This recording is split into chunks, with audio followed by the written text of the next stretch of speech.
আমি বিয়ে করতে চাই, কিন্তু আমি এই কথা আমার বাবা মাকে বলতে পারছি না। এখন আমার কি করা উচিত? আমি সিয়ামের বাপ কতি গো, সিয়ামের বয়স হয়ে গেছে, বিয়ে দিয়ে দেন, ঠিক আছে কিনা বলেন? আচ্ছা, আমি খুবই ঠান্ডা মাথায় কিছু কথা বলছি। তোমার বাপকে তুমি কেমনে বুঝাবা তুমি বিয়ে করতে চাও? তুমি ইউটিউবে সার্চ করবা, আমার ওয়াজ আছে, আজহারী সাহেবের ওয়াজ আছে, শেখ আহমদুল্লাহ হুজুরের ওয়াজ আছে, অল্প বয়সে বিয়ে করলে লাভটা আসলে কি। তোমার বাপ বাসায় আসবে, এমনি হুদায় ওয়াজটা বাজায় দিবা, ওয়াজটা বাজাই দিয়ে তুমি বাথরুমে চলে যাবা। তোমার বাপ শুনবে, কি রে, কথা তো ঠিকঠাক কয়, হতে পারে হুজুরদের কথায় তোমার বাপ তোমাকে বিয়েতে রাজিও তো হতে পারে, ঠিক আছে কিনা বলো? 2 নাম্বার, আর একটা কাজ করতে পারো।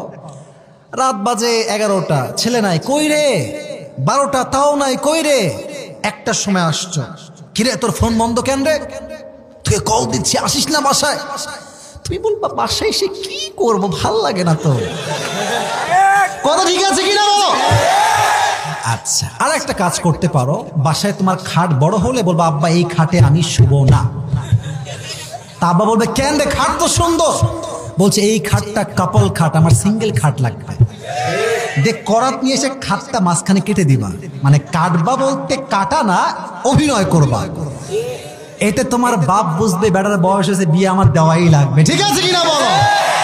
আচ্ছা, 4 নাম্বার, অলওয়েজ মন মরা। সালাম দিলে, কিরে আব্বা খাবি না? ভাল লাগে না, আসলে ভাল লাগে না। কিরে আব্বা বাহিরে যাবি না? যাও তোমরা, আমি যাব না।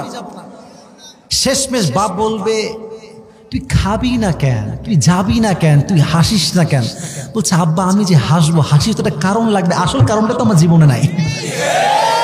আচ্ছা, আরো যদি কাজ না হয়, তোমার একটা ভালো চাকরি আসছে, চাকরি তোমার করা দরকার, পড়াশোনা তোমার করা দরকার, বাট তোমার পড়ায় মনোযোগ নাই, চাকরি নাই, ব্যবসায় মন নাই। কি রে, তুই ব্যবসা করবি না?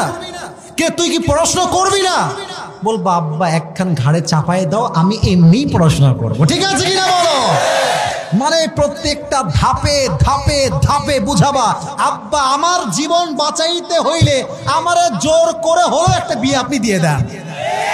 আর বিশ্বাস করেন, বিয়ে হয়ে গেলে যুবকদের দায়িত্ব বেড়ে যায়, একটা অলস যুবকও কর্মঠ যুবক হয়ে যায়।